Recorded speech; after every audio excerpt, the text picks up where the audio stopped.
11.3, Program Studi Pendidikan Guru Sekolah Dasar. Nah, saya sekarang berada di Museum Pendidikan Nasional UPI atau kita kenal dengan sebutan Mutenas. Nah, bagaimana sih sejarah pendidikan di Indonesia ini? Ayo simak terus videonya ya.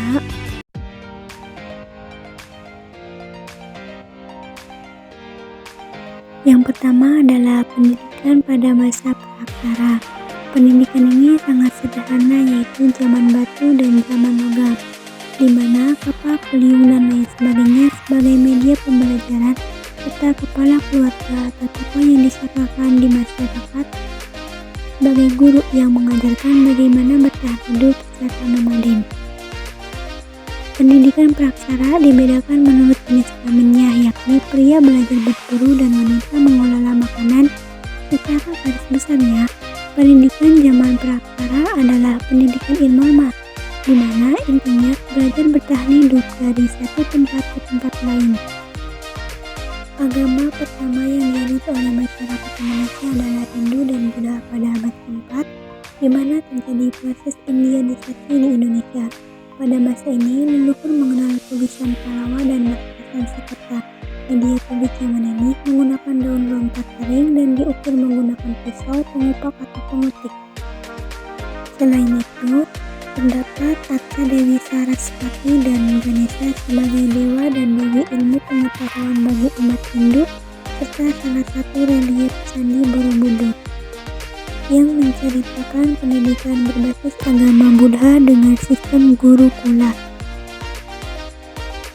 Pendidikan berbasis agama yang kedua masuk ke Indonesia adalah Islam, dengan dibawa oleh pedagang dari Arab dan Persia, di mana pada saat itu leluhur menggunakan kertas daluang, yakni kertas tradisional Indonesia, dengan menulis menggunakan tulisan Arab berbahasa Melayu, Arab, dan bahasa daerah.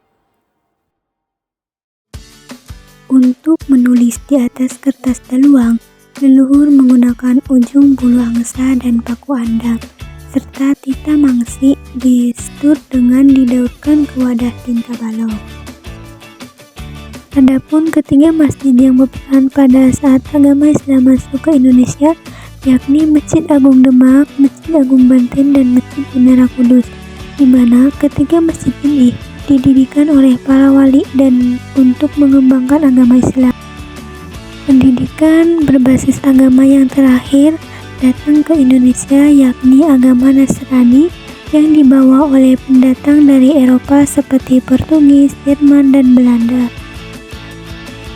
Pendidikan berbasis agama di Nusantara ini ditandai dengan mengenalnya tulisan seperti tulisan Pallawa dari zaman Hindu-Buddha, tulisan Arab pada zaman Islam, dan Abjad atau Nasrani yang masuk ke Nusantara dan dibawa oleh bangsa Eropa.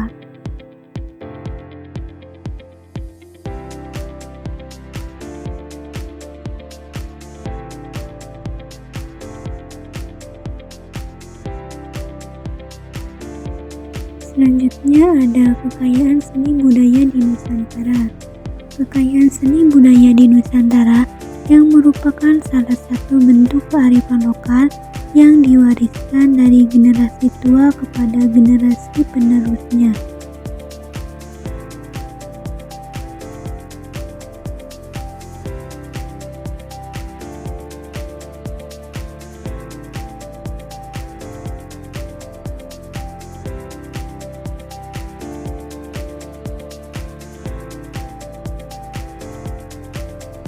Selanjutnya ada pendidikan masa kolonial. Pada abad ke-20, masa Hindia Belanda, ada 3 jenjang sekolah, yaitu sekolah rendah, sekolah menengah, dan sekolah tinggi. Jalur sekolah bagi anak Belanda ini dapat dimasuki oleh anak pribumi dan Tiongkok terpilih. Lalu ada beberapa koleksi foto sekolah zaman dahulu.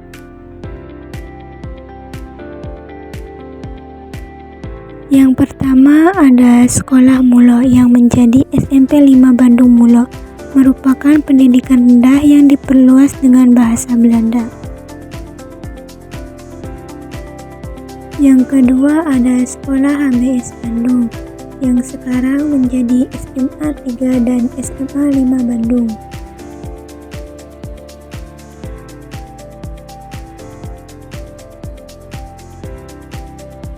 Yang ketiga ada Sekolah Pendidikan Guru di Bandung.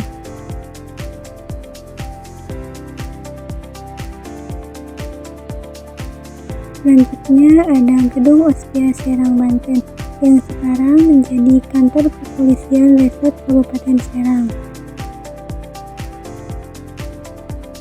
Kemudian ada Sekolah Biara Bandung, Sekolah Suster Ursulin yang sekarang menjadi Sastra Angela Bandung. Lalu ada Sekolah Purwakarta yang sekarang menjadi Kampus UPI PGSD Purwakarta.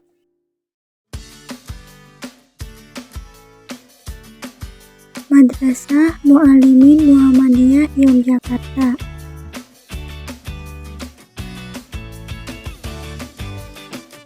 Lalu ada Sekolah PHS Bandung yang sekarang dikenal dengan ITB.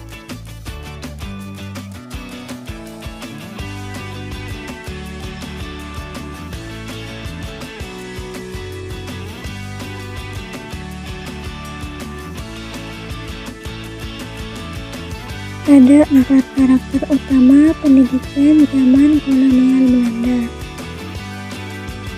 3 jenis buku pada Pitrin yang berbeda, yakni buku zaman pergerakan nasional, buku zaman kolonial sebagai pembanding dan bisa dengan mudah untuk melihat perbedaan dari kedua zaman tersebut, serta buku Cina yang lengkap dengan media pembelajaran dan dokumentasi.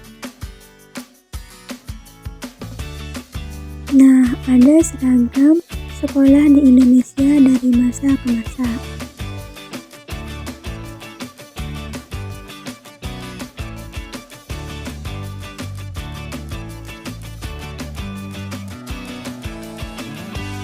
Lalu ada alat tulis pada zaman dahulu dari pensil, pulpen, serut, dan tinta.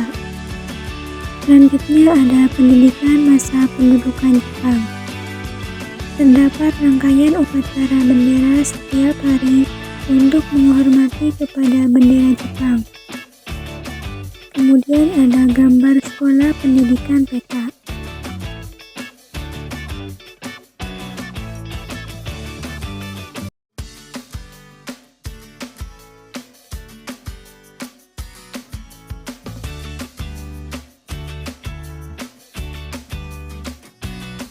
Selanjutnya, pendidikan masa kemerdekaan.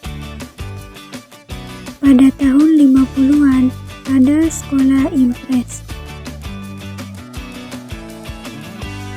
Selanjutnya ada foto dan biografi Menteri Pendidikan dari masa ke masa di Indonesia. Nah, ini merupakan kantor kepala sekolah pada zaman dulu. Kemudian ada perkembangan kurikulum di Indonesia dari masa ke masa.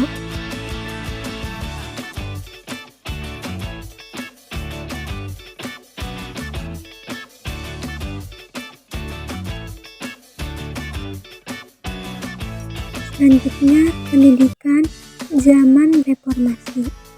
Selain deskripsi yang relevan, terdapat beberapa seragam sekolah dan seragam guru pada Orde Lama dan Orde Baru.